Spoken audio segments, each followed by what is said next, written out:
Hello guys! Kamusta po kayo? For today's content nga po pala is pupunta tayo sa Madrid, Spain. At isa sa reason bakit kami pupunta doon is dadalawin namin yung friend namin nag-aling dito sa Norway. It's been a while na po kasi na hindi namin siya nakikita. Kaya isa na din sa opportunity first time namin i-visit yung Spain dahil hindi pa kami nakapunta dito. So medyo short trip lang siya, weekend trip. Sana mag-enjoy kami at malibot namin yung Madrid City. So, ayan na nga, nandito na tayo sa airport ng Madrid and we're so excited na makikita sila dyan dahil susunduin daw nila kami, charot. So, fast forward na nga, hindi na namin nakuha na ng video kasi nga masyado kami na-excite sa isa't isa. Dumiretso na kami sa hotel na tutuluyan namin for 3 days habang nandito kami sa Madrid.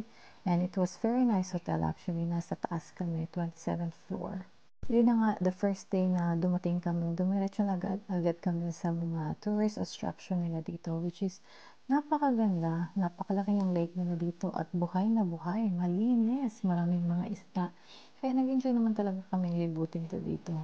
Kaya na nga, sinamahan kami ng friends namin para libutin ang Madrid at ayun na nga, pinapakita ko sa inyo yung mga isda dyan sa lake, which is nakakamangha talaga kasi buhay na buhay at sobrang linis.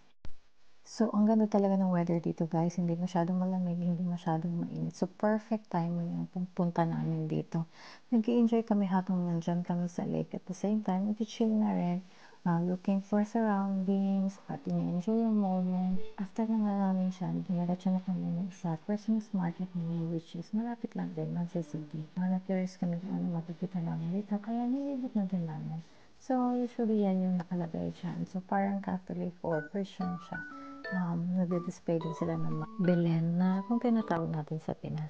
Another reason nga po pala bakit kami pumunta dito is pupuntahan namin kung saan nag-shoot yung Katniel. O diba, lakas maka-Katniel kahit wala na sila.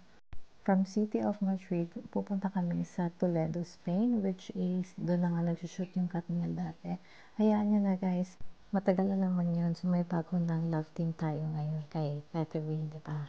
So, ayun na nga, andito na kami sa Toledo, Spain, which is yan yung pinakamagandang view na nakita namin talaga sa buong city ng Toledo.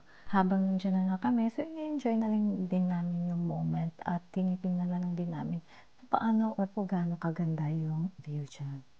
O, diba? Feel ko talaga yung moment na yan. Kunyara, paikot-ikot. Pero ayun nga, nahilo na nga ako sa kakaikot.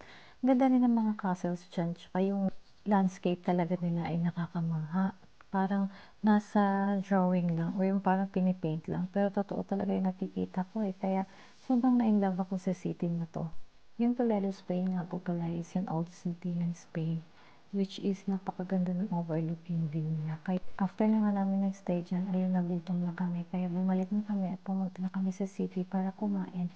Ito na nga yung mga friends na sinasabi kong dinala namin dito. At the same time, tour guide namin. Kaya napakadali na lang lahat sa amin. After namin kumain, ayun na yung mga itsura. Itsurang pagod, diba? Pagod yan kakalakad. 2 hours ata yung nilakad namin eh.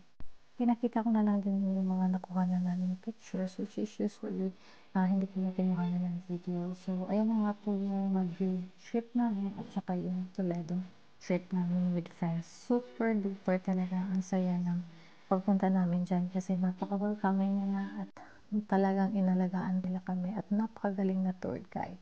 O, saan pa kayo, ba? Diba? Maraming salamat sa panonood guys. See you again on my next vlog. Bye-bye!